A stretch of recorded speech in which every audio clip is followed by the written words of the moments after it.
sleep in another Walmart parking lot for a long time. I do not like waking up in them. I do not like going to sleep in them. I miss out on being up in the woods when the sun sets and being along a creek in the morning when the sun rises.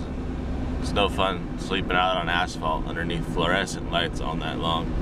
I'd rather risk having someone wake me up in the middle of the night than, yeah, oh, the battery's gonna die. Then having floodlights coming through the windows and birds chirping at all hours because they don't know when the sun's really coming up, and semis coming by to fill up Walmart with shit. I'm headed down the road to try and upload videos for the third day in the row, and it's really sad how connected my travels become to these videos to a certain extent, because the past 3 days have been mediocre because all I've been doing is trying to upload videos when I should have been out enjoying myself more. Some people say it's not good in the snow.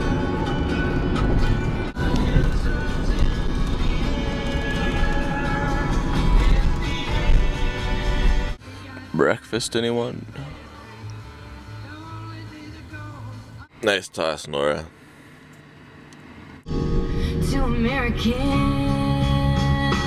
honey.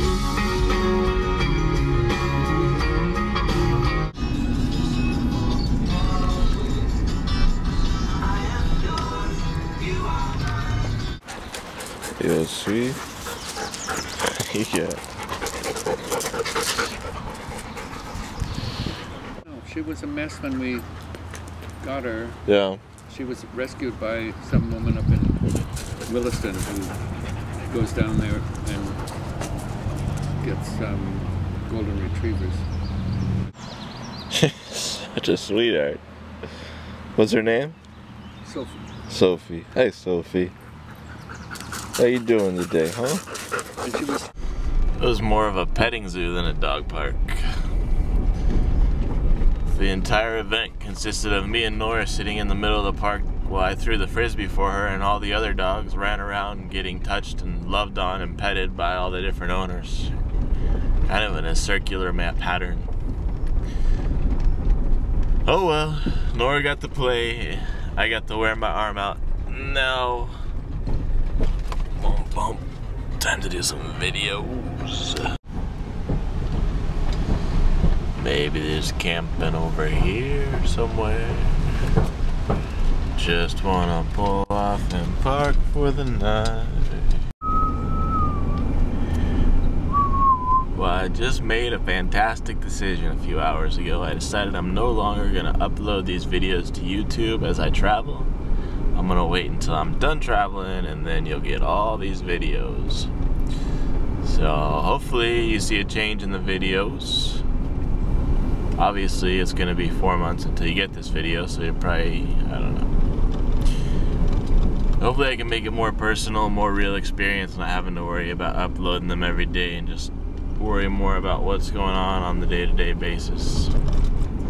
Right now, I'm worried about trying to find a spot like that to pull off on the side of the road and park for the evening. We'll see. As I was telling you, I'm hoping the trip is going to take a different journey or turn, and that the videos are going to get better. The sites just got better, didn't they? My goodness. This would be where I'm going to try and park tonight. It's just along the side of this road. There's no sign saying I can or cannot park. There's a nice creek back there that'll keep me peaceful all night as I sleep. And as long as no police officer comes up patrolling, I think I'll be alright. Or anybody calls a police officer to come up patrolling. I worry a lot about where I park because the registration's not straight on the van. It is my van, bought and paid for, but the registration in Oregon isn't all worked out. And it isn't gonna be worked out until I get back to the West Coast.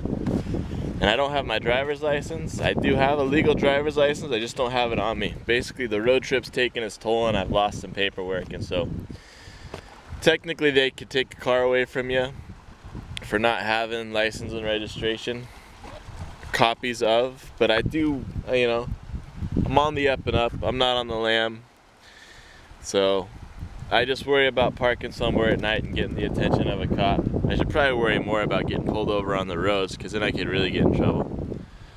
Usually they don't check all that information when they're waking you up in the middle of the night sleeping in your van. They just want some form of ID.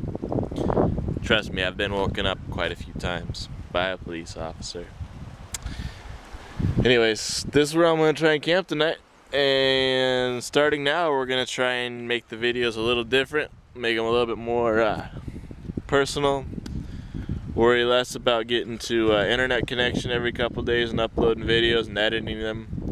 This way I won't look back on these videos for 5 months from now, so hopefully it'll create a new flow and a different take.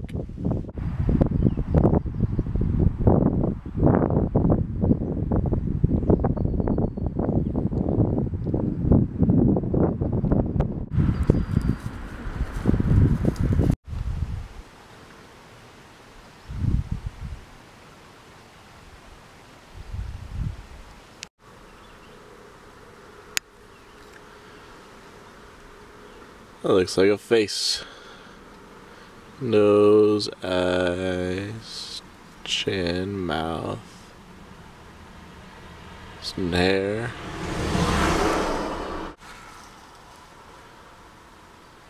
It's even got an ear right there.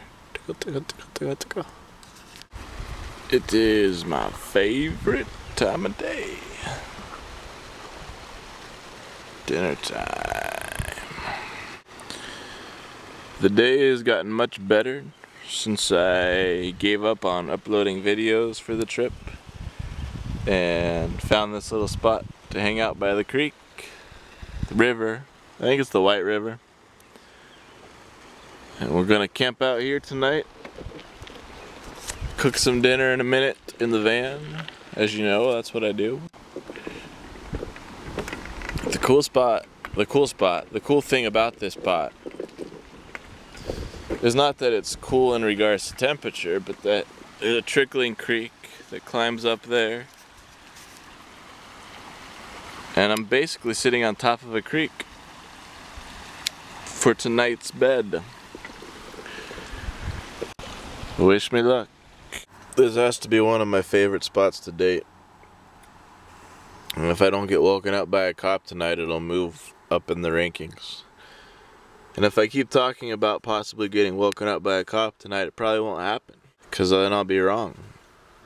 So I'm going to keep talking about a cop waking me up. Sitting here on top of one creek watching a river roll by. The book I've been reading lately is The Adventures of Huckleberry Finn. I'm about halfway through the book. I read it as a kid, and it's slowly coming back to me. It's fun to read a book that I read as a kid, because when you read a book as a kid, everything becomes so real and alive and thrilling and magical. And then when you're older, it's different. You think more, you ponder about the different things, you question what's going on more, you think about the writer. When I was a kid, I didn't even think about anybody was writing the story. All I thought about was Huck and Jim on the river. But it's fun reading it now, because not only am I doing all those adult things, like trying to ponder what it really would have been like back then and how it relates to today's society and who the writer was and blah blah blah. I'm also getting to kind of feel and smell, so to speak, a little bit of that childhood magic that was there when I first read the book, and that's all kind of coming back to me. I'm getting to relive the excitement and thrill that I got when I read it as a kid. I was thinking about it just a minute ago, and I wonder, the one thing the book doesn't talk about, it talks about them catching catfish and getting food from people's farms, but it doesn't talk about where they got water from. And they were down in the South. I can't imagine the Mississippi was clean enough to drink out of. I don't know if you can boil Mississippi mud and turn it into water, or if they had jugs that they had to go up creeks to fill, or what. But just thinking about Huck and Jim as I sit beside my river, getting ready to shut things up for the night. Just got done cooking my dinner over there where the trash sits now, on my little propane stove. And I'm about to ready to go to bed.